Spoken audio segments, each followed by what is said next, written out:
దేవుడు నిత్యము ఎలా ఉన్నాడంట? మహిమ పొందేవాడిగా ఉన్నాడు. ఎందుకు ఆయన మహిమ పొందేవాడిగా ఉన్నాడు? హల్లెలూయా. ఎందుకు ఆయన మహిమ పొందేవాడిగా ఉన్నాడు అని అంటే కనుక ఆయన ఏమాత్రమును కూడా ఈ భూమి మీదకి వచ్చి యేసుక్రీస్తు ప్రభువు ఈ భూమి మీదకి వచ్చి ఉన్నారు. ఆయన ఎందుకు వచ్చాడు అంటే కనుక ఈ లోకములో ఉన్నటువంటి సర్వ మానవాళి పాపములను కొట్టివేయడానికై భూమి మీదకి వచ్చాడు. హల్లెలూయా. ఎలా వచ్చాడు ఆయన అని అంటే కనుక ఎటువంటి అధికారము లేకుండా, ఎటువంటి రాజస్వము లేకుండా, ఎటువంటి భోగాలు అంటే తెలుసు కదా, గొప్పలు, అటువంటి ఏమీ లేకుండా ఆయన ఈ లోకంలోనికి వచ్చి ఉన్నారు. ఎలా వచ్చాడు అంటే కనుక ఒక అసాధారణమైన కుటుంబంలో సాధారణమైనటువంటి కుమారుడిగా మనిషిగా పుట్టి ఈ లోకంలోనికి వచ్చి ఉన్నాడు. హల్లెలూయా. ఆయన పుట్టికలో కూడా ఏమాత్రం కూడా కల్మషం అనేది లేదు. కల్మషము లేకుండా ఆయన ఎలా వచ్చాడు అంటే కనుక ఈ భూమి మీదకి పరిశుద్ధుడిగా వచ్చాడు. హల్లెలూయా. అయితే పరిశుద్ధుడిగా వచ్చినటువంటి ఆయన ఏమయ్యాడు చివరికి అంటే కనుక సర్వ మానవాళి పాపాన్ని ఆయన మీద వేసుకొని ఆయన పాపరహితుడిగా మారిపోయాడు. ఆయన ఎలా వచ్చాడు? పరిశుద్ధుడిగా వచ్చాడు. మరి ఎలా వెళ్ళాలి అంటే పరిశుద్ధుడిగా వెళ్ళాలి. కానీ ఆయన పరిశుద్ధుడిగా వెళ్ళాడంటే పరిశుద్ధుడిగానే వెళ్ళాడు. కానీ వెళ్ళక ముందు ఆయన చేసినటువంటి యాగము ఎలాంటిది అంటే కనుక సర్వలోక మానవాళి పాపములన్నీ కూడా ఆయన మీద వేసుకొని ఆయన బలి అయి ఈ లోకంలోనే ఆయన సమాధి చేయబడి ఈ లోకంలోనే మరలా ఆయన శరీరములో బలి అయినటువంటి శరీరములోంచి తిరిగి లేచి ఆయన పరిశుద్ధుడిగా మార్చబడ్డాడు. హల్లెలూయా. అయితే యేసు పాప రహిత్యుడు. హల్లెలూయా. పాపాన్ని జయించిన వాడు అంటే ఆయన పాపము లేనివాడే. కానీ సర్వలోక మానవాళి పాపములు ఎప్పుడైతే ఆయన మీద వేసుకున్నాడో ఆయన పాపుడుగా మార్చబడ్డాడు. కానీ ఆ పాపములన్నీ కూడా ఒక్కసారిగా కొట్టివేయబడ్డాయి. ఇక మనుషులకి పాపము చేసినా సరే ఆయన నామములో మనము ఎప్పుడైతే బాప్తిసం అనేటువంటి అనుభవాన్ని, నీటిలో రక్షణ పొందేటువంటి అనుభవాన్ని కలుగుతామో అప్పుడు ఏ మనిషిలో కూడా ఇక పాపం అనేది ఉండదు. తెలుసా ఆ విషయం? మనుషుల పాపము అందరూ అంటారు స్వర్గానికి వెళ్తాము, అక్కడ లేకపోతే యమధర్మరాజు ఉంటాడు, యమధర్మరాజు న్యాయాన్ని తీరుతాడు, మంచి వాళ్ళనేమో పాపం నుంచి తీసి స్వర్గాన్ని పంపిస్తాడు, లేదంటే పాపంలోకి ముంచేస్తాడు. సినిమాలో చూపించుకుంటారు కదా, అలా అనుకుంటున్నారేమో. అలా జరగదు. కానీ ఎలా జరుగుతుంది అంటే కనుక ఈ లోకంలోనే దేవుడు మనకి ఒక గొప్ప అవకాశాన్ని ఇస్తున్నాడు. ఏమిటి అంటే కనుక మనం ఇప్పటి వరకు ఏవైతే పాపాలు చేసి ఉన్నామో, ఇప్పటి వరకు ఏవైతే తప్పులు చేసి ఉన్నామో, ఇప్పటి వరకు దైవానికి సంబంధించినటువంటి క్రియలు కాకుండా లోక సంబంధానికి సంబంధించినటువంటి క్రియలు ఏవైతే చేస్తున్నామో, చీకటి క్రియలు ఏవైతే చేస్తున్నామో వాటన్నింటినీ కూడా యేసుక్రీస్తు నామములో మనం ఒప్పుకోగలిగితే ఒక్క దెబ్బలో అయినా అవన్నీ కూడా కడిగి వేస్తాడు. హల్లెలూయా. మరి ఎలా కడిగి వేస్తాడు అంటే కనుక ఎలాగ ఆయన కడిగి వేస్తాడు అని అంటే కనుక ఖచ్చితంగా ఆయన నామమును మనం విశ్వసించాలి. విశ్వసించి విశ్వాసం అంటే ఏమిటి? నమ్మడం. యేసుక్రీస్తు ప్రభువారు ఈ లోకంలోనికి వచ్చారు, మన పాపాల నిమిత్తము బలి అయ్యారు. ఆ పాపముల నిమిత్తము బలి అయినటువంటి మన కొరకు మన పాపములన్నీ కడిగి వేయడం కోసం ఆయన రక్తాన్ని కాల్చాడు. ఈ కాల్చినటువంటి ఈ రక్తములో మనము రక్షణ పొందితే మనం నిత్య జీవ వారసులుగా మార్చబడతాము అని విశ్వసిస్తేనే ఆ కార్యాన్ని మనం చూడగలము. హల్లెలూయా.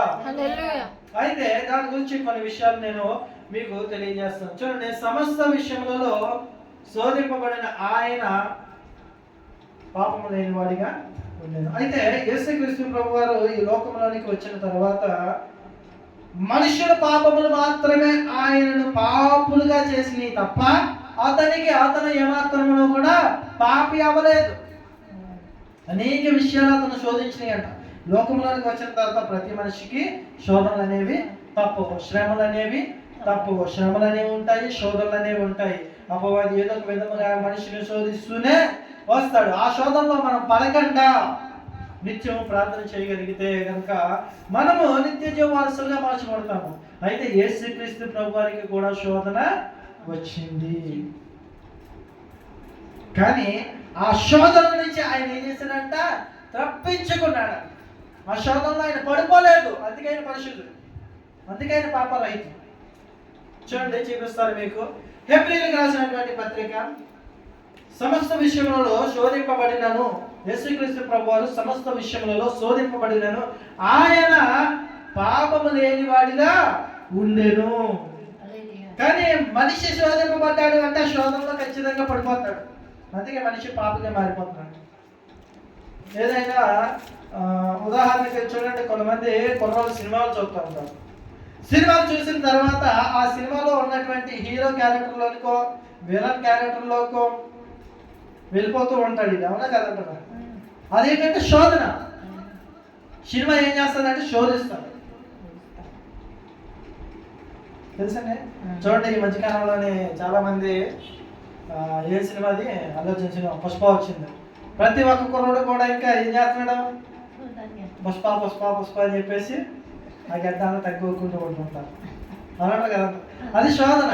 వాడు ఏం చేస్తున్నాడంటే వాడు రియాలిటీని వాడు మర్చిపోతున్నాడు. వాడు జీవించే జీవితాన్ని వీడు మర్చిపోయి ఆ సినిమాలో ఏదైతే చేశాడో అలా చేసేస్తున్నాడు. దేంట్లో ఏ విషయంలో కూడా తగ్గడం లేదు. కానీ దేవుడు ఏం చెప్తున్నాడు? అన్ని విషయాలలో నీవు తగ్గించుకోవాలని చెప్తున్నాడు. ఇది దేవుడి మాదిరి. కానీ ఈ లోక మాదిరి ఎలా ఉందంటే ఏ విషయంలో కూడా తగ్గడం లేదు.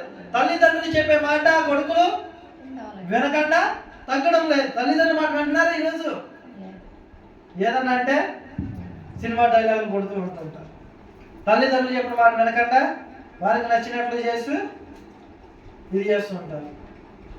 అన్నట్టు కదా, ఇలాగా శోధింపబడుతున్నారు. ప్రతి మనిషి కూడా శోధనలోనే బ్రతుకుతున్నారు. వాళ్ళు నిజ జీవితాన్ని వాళ్ళు ఏం చేసుకుంటున్నారంటే ఈ యొక్క సినిమాలు అనేటువంటి ముసుగు వేసుకొని ఆ ముసుగులో బతికేస్తున్నారు.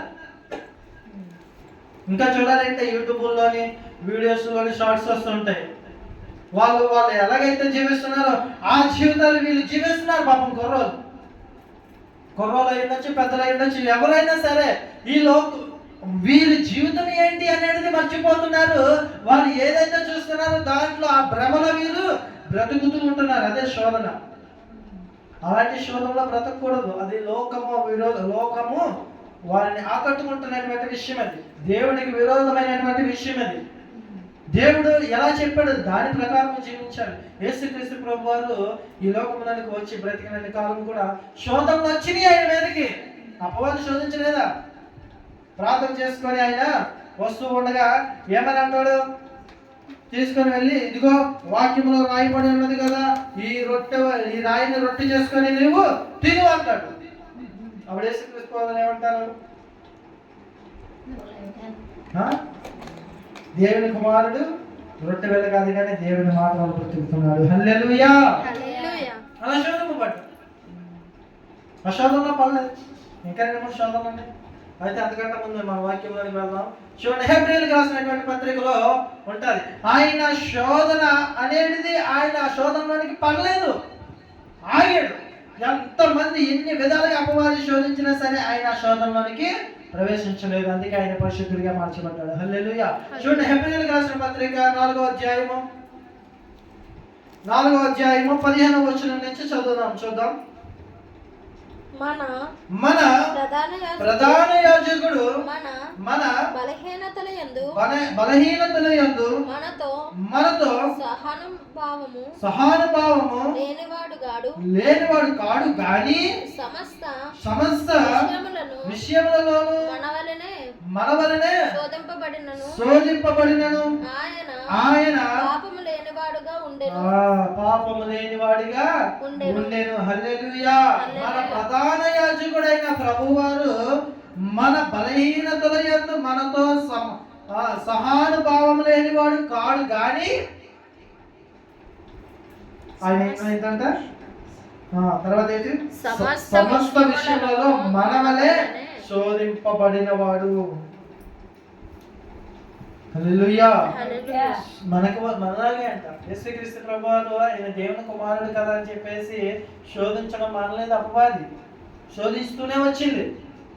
కానీ యేసుక్రీస్తు ప్రభువారు ఏం చేస్తారంట?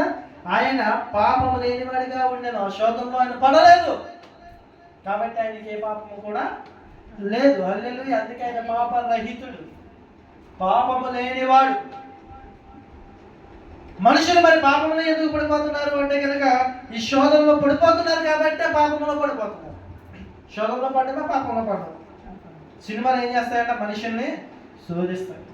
ఆ శోధించడం వల్ల ఏమవుతుంది అంటే వీళ్ళు రియల్ క్యారెక్టర్ని మర్చిపోయి ఆ రియల్ క్యారెక్టర్ ఏదైతే ఉందో వారు దాంట్లోకి వెళ్ళిపోయి దాని ప్రకారం జీవించేటువంటి స్థితి బోర్డంతా మనము చూస్తూ ఉంటున్నాము. హల్లెలూయా. ఇక్కడ ప్రభువారిని చూసి మనం నేర్చుకోవాల్సింది ఏంటంటే ఈ లోకంలో ఎన్ని శోధనలు వచ్చినా సరే వాటిని జయించి ఆ శోధనలో మనం పడిపోకుండా ఏమవ్వాలంట? ఆయన పాపం లేనివాడిగా ఉండదు కాబట్టి మనము కూడా పాపం లేనివాడిగా ఉండాలి. హల్లెలూయా.